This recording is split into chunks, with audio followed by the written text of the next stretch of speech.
చెప్పండి బ్రదర్, మీ పేరు ఏంటి? పేరు నా పేరు కిషోర్ అండి. చెప్పండి, మీ బస్తీ ప్రాబ్లం ఏంటి? బస్తీ ప్రాబ్లం అందరు చెప్తున్నదే నీళ్ళ సమస్య. ఇంతకుముందు ఉన్న ప్రభుత్వం ఏంటంటే వాటర్ ఫ్రీ అని చెప్పి వాటర్ ఫ్రీ ఇచ్చిన తర్వాత పబ్లిక్ అలవాటు అయిన తర్వాత ఇప్పుడు ఆ అమౌంట్ అంతా రికవర్ చేసే ప్రయత్నం చేయడం కరెక్ట్ కాదు. అది అత్యవసరమైన ఎండాకాలంలో ప్రతి ఒక్కరికి నీటి అవసరం చాలా ఉంటుంది. ఇట్లాంటి టైంలో డబ్బులు ఇస్తేనే ఇస్తాము, నీళ్లు లేకుంటే నీళ్ళ కనెక్షన్ కట్ చేస్తామని బస్తీల మీద పడి దౌర్జన్యం చేయడం అనేది అది సబమైన విషయం కాదు. దాంతోపాటు ప్రభుత్వం అర్థం చేసుకోవాలి, ఇక్కడ మేము సరే ఇప్పుడు వచ్చిన తర్వాత కట్టమంటే కట్టడానికి కూడా సిద్ధమే, కానీ ఇట్లనే ప్రతి చోట వసూలు చేస్తే బాగుంటుందేమో. ఎందుకంటే ఓల్డ్ సిటీలో కరెంటు ఫ్రీ ఇస్తాడు, నీళ్లు ఫ్రీ ఇస్తాడు, అన్నీ ఫ్రీ ఇస్తాడు. అక్కడ మాట్లాడడానికి దమ్ము లేదు. ఇక్కడ కరెక్ట్ ఎండాకాలం వచ్చేసరికి నీళ్ళ అవసరం ఎక్కువ ఉన్నప్పుడు పబ్లిక్ దగ్గర నుంచి పైసలు వసూలు చేయవచ్చు అన్న దురుద్దేశము ప్రభుత్వానికి సరైన విషయం కాదు. కాబట్టి ఇంకోటి ఇది ఏంటంటే బండబస్తీ, దీని పేరే బండబస్తీ. ఇక్కడ 200-300 ఫీట్ల బోర్ వేసినా కానీ నీళ్లు పడే పరిస్థితి లేదు. కాబట్టి ఇట్లాంటి టైంలో ప్రభుత్వం ప్రజలకు అవసరం ఉన్న సమయంలో అండగా ఉంటే దాన్ని అర్థం చేసుకొని మళ్ళీ ఇంకోసారి ప్రభుత్వాన్ని చూసే ఇది అవకాశం ఉంటుంది. కానీ అవసరం ఉన్న పరిస్థితుల్లో పబ్లిక్ని ఇబ్బంది పెట్టే ప్రభుత్వాన్ని ఎవరు కూడా కావాలనుకోరు. అంటే ఓన్లీ ఇప్పుడు ఈ బిల్లులతో పాటు మరి ఇక్కడ మన సోదరుడు చెప్పినట్లు ఇక్కడికి వెళ్ళి ఆల్రెడీ శనివారం రోజు ఈ రోజు మాత్రం నల్ల కలెక్షన్లు అన్నీ తీసేస్తాము అని చెప్పారు వాటర్ అధికారులు అని చెప్పారు కదా. సో మరి ఏదైనా నోటీసులు కూడా ఇచ్చారా? అంటే ఇక్కడ ఉన్న ఈ ఒక 200 ఫ్యామిలీస్ ఉంటాయి అన్నారు కదా, ఆ ఫ్యామిలీలలో ఎవరికన్నా మీ నల్ల కలెక్షన్ తీసేస్తామని చెప్పేసి మన నోటీసు పంపించారా, లేకుంటే ఓన్లీ హెచ్చరించారా? నోటీసులు మాత్రం ఇంతవరకు నోటి మాట ద్వారా చెప్పారు, కానీ నోటీసులు మాత్రం అట్లాంటి లిఖితపూర్వమైనటువంటి నోటీసులు ఏవి కూడా రాలేవు. అందుకోసమే ఇట్లా ఆల్ ఆఫ్ సడన్గా వచ్చి ఇప్పుడు అంత కట్టాలి ఇంత కట్టాలంటే ఎవరితోని కూడా కాదు కదా. ఇప్పుడు వాళ్ళు అందరు చెప్తున్న పరిస్థితి, ఎవరు కూడా అది చిన్న చిన్న పనులు చేసుకొని వాళ్ళ ఇంటిని నడిపించుకునే వాళ్ళు సడన్గా 20,000-30,000 కట్టాలి, కట్టకుంటే కట్ చేస్తాం అనేది ఇదైతే కరెక్ట్ కాదు. కాబట్టి ప్రభుత్వం దీని మీద ఆలోచన చేసి జిహెచ్ఎంసీ ఎలక్షన్స్ ఉన్నాయి కదా, స్థానిక సంస్థల ఎన్నికలు, ఇంత టార్చర్ పెట్టవలసిన అవసరం ఏమొస్తుంది? ప్రభుత్వానికే కావచ్చు, లేకుంటే అక్కడ వాటర్ అధికారులే కావచ్చు. మేము అధికారంలో ఉన్నాం కాబట్టి మేము ఏమైనా చేసుకోవచ్చు అనే అహంకారం ఏమో బహుశా ఇది. దానివల్లనే ఇట్లా చేస్తున్నారేమో. వాళ్ళకు జిహెచ్ఎంసీ ఎలక్షన్స్ వస్తున్నాయి, దీని మీద పబ్లిక్ సేవ చేస్తే ఓట్లు పడితే అనే అవగాహన కనీసం ఉందో లేదో మరి.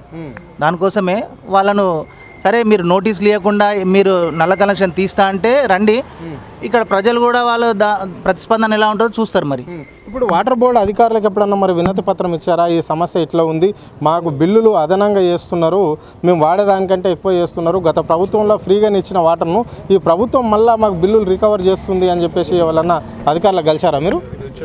మేము అందరూ చూడవచ్చు, ఈ అధికారులకు కలిసి మేము వినతి పత్రం అందజేసినాము. దీనిలో క్లియర్గా మేము మెన్షన్ చేసినాం కూడా, మీరు సడన్గా వచ్చి మమ్మల్ని కట్టమంటే మాకు ఇబ్బంది అని చెప్పేసి, ఇంత బిల్లు వేస్తున్నారు అని చెప్పేసి బస్తీలో ఉన్న పెద్ద మనుషులు, బస్తీలో ఉన్న ప్రతి గృహస్థు నుంచి ఈ సంతకాల సేకరణ చేసి కూడా ఇవ్వడం జరిగింది వినతి పత్రం. కానీ ప్రభుత్వమా లేకుంటే ఇక్కడ వాటర్ బోర్డు అధికారుల అంటే వాళ్ళ అత్యుత్సాహమా కొంచెము అర్థం చేసుకోవాలి.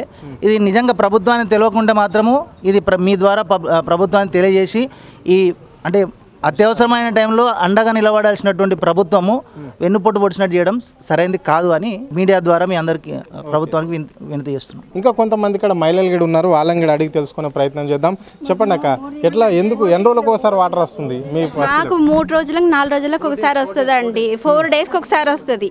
మేము ఇక్కడ ఓల్డ్ అల్వాల్ బండబస్తీ, మేము ఇక్కడ ఎక్కడ అంటే కింద ఉండే వాళ్ళకి వాటర్ ఫెసిలిటీ కొంచెం తక్కువ ఇడిచినా వచ్చేస్తాయి. మేము పైకి ఉంటాము, ఆ పైకి కొంచెం ఎట్లా అంటే వాటర్ తక్కువ ఇడిచిండ్రు అని అంటే మోటార్ వేసినా పైకి ఎక్కవు. ఇంకా మాకు వచ్చేదే 4 రోజులకు ఒకసారి అని అంటే ఇంకా వాటర్ 4 రోజులకు ఒకసారి వచ్చింది కూడా 1 అవర్ వదులుతారండి. 1 అవర్లో కనీసం ఒక్క కుటుంబానికి కూడా నీళ్ళు సరిపోవు. మామూలుగా 4 మనుషులు ఉన్నా కూడా నీళ్ళు సరిపోవు. అలాంటి 4 రోజులకు ఒకసారి వదిలితే మేము ఎట్లా బతకాలండి? మీరే చెప్పండి. దానికి మధ్యలో మళ్ళీ వాటర్లో మోరి వాటర్ కలవడము, మళ్ళీ దాన్ని ఆపేసేస్తారు 3 డేస్. అట్లా ఆపేసి ఇట్లా ఆపేసి 4 రోజులు 7 రోజులు దానికి బంద్ అయిపోతే మేము వాటర్ యూజ్ చేసుకోవడానికి ఎట్లా ఉంటుంది? బయట కొనుక్కొచ్చుకోవాలా? తాగడానికంటే ఏదో కొనుక్కొచ్చుకుంటాం, తాగిన వాటర్ కూడా మళ్ళీ మినరల్ వాటర్ తెచ్చుకుంటాం. మోకాళ్ళ నొప్పులు, ఒళ్ళు నొప్పులు అని అవి బాధపడుతున్నాం. ఇప్పుడు అనారోగ్య సమస్య కోసం బాధపడాలా, వాటర్ కోసం బాధపడాలా? మేము దేనికోసం ఎక్కడ వెళ్ళినా ఎవరికి చెప్పినా కూడా అసలు ఎవరు పట్టించుకోవట్లేదు మా బాధని. గవర్నమెంట్కి చెప్పినా పట్టించుకోవట్లేదు. ఇంతకుముందు వచ్చిన ఎమ్మెల్యే కానీ వాళ్ళు కార్పొరేషన్ వాళ్ళు వచ్చినా కూడా అంతమందికి చెప్పాము, మాకు 4 రోజులకు ఒకసారి వస్తుందండి, దినం తప్పి దినం ఇవ్వండి, ఈ మోరి సమస్యలు కూడా ఊరికే బ్లాక్ అవుతుంటాయి, అవి కూడా క్లియర్ చేయడానికి చూడండి అంటే ఈ రోజు చేస్తారు, మళ్ళీ రోడ్ వేసిన 4 రోజులకే మళ్ళీ నా రోడ్డుని దొబ్బేస్తారు. అది మళ్ళీ ఆ రోడ్డు పాడైపోతుందా, మళ్ళీ నీళ్ళన్నీ అక్కడ నిలుస్తాయి, మోరి నీళ్ళన్నీ దాంట్లో కలిసిపోతాయి. దానివల్ల మాకు అనారోగ్యాలు, మళ్ళీ దానికోసం మళ్ళీ మేము హాస్పిటల్ చుట్టూరుగా తిరగాలి. ఇప్పుడు అనారోగ్యాల కోసం చూడాలా, ఈ ఎండలకి బాధకు తట్టుకోలేక నీళ్ళకి ఎంత ఇబ్బంది అవుతుందంటే మేము ఎక్కడెళ్ళి తీసుకుంటామండి. అప్పట్లో బోరు కొట్టుకొని నీళ్ళు తీసుకునేవాళ్ళం, ఇప్పుడు ట్యాంకులలో నింపేస్తారు వెళ్ళిపోతారు, మళ్ళీ రేపు ఉదయాన్నే వదులుతారు వాళ్ళు దాంట్లో.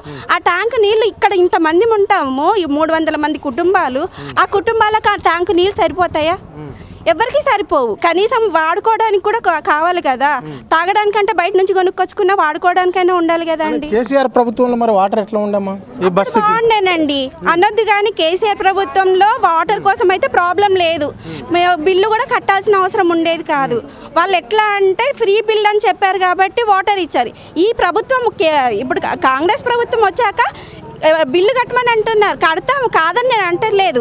కాకపోతే మీ వచ్చిన ప్రభుత్వము ఇప్పుడు 14 నెలలు అవుతుంది కదా, అప్పుడు ఆ మంత్ ఇప్పుడు ఈ ఇయర్ నుంచి కట్టమని అంటే దానికి ఎంత అవుతుందో దాన్ని బట్టి కడతాం. కానీ అప్పటి నుంచే నేను వేస్తాను 15,000 16,000 అని అంటే మాకు వచ్చేదే 15,000 జీతాలకి. ఇక్కడ ఉన్న చిన్న కుటుంబాలకి మేమేం సాఫ్ట్వేర్ జాబులు చేసేటవాళ్ళం కాదు కదా, ఒక కథం చేస్తే 4 కూర్చొని తినేవాళ్ళు ఉన్నారు ఇంట్లో. ఇప్పుడు ఇంట్లోకి నడిపిస్తారా, లేకపోతే ఈ కుటుంబాన్ని నడిపించడానికి ఈ బిల్లులు కట్టుకుంటే మేమేం తినాలండి? అది ఆలోచించాలి ప్రభుత్వం. మా కోసం కొంచెం మీరు అండగా ఉండి మా కోసం మీరు చెప్తే ఆ ప్రభుత్వాన్ని పట్టించుకుంటుందని మా బాధ. చెప్పండి అమ్మా, ఈ సమస్య ఎన్ని రోజుల నుంచి మీరు ఫేస్ చేస్తున్నారమ్మా? ఈ సమస్య ఇప్పుడు ప్రభుత్వము కాంగ్రెస్ ప్రభుత్వం వచ్చినప్పటి నుంచే ఫేస్ చేస్తున్నామండి. అస్సలు వాటర్ సరిగ్గా రావట్లేదు. మొత్తం స్టార్టింగ్లో అయితే బురద నీళ్ళు ఇప్పిర్రు, అది కూడా నేను కంప్లైంట్ చేశాము.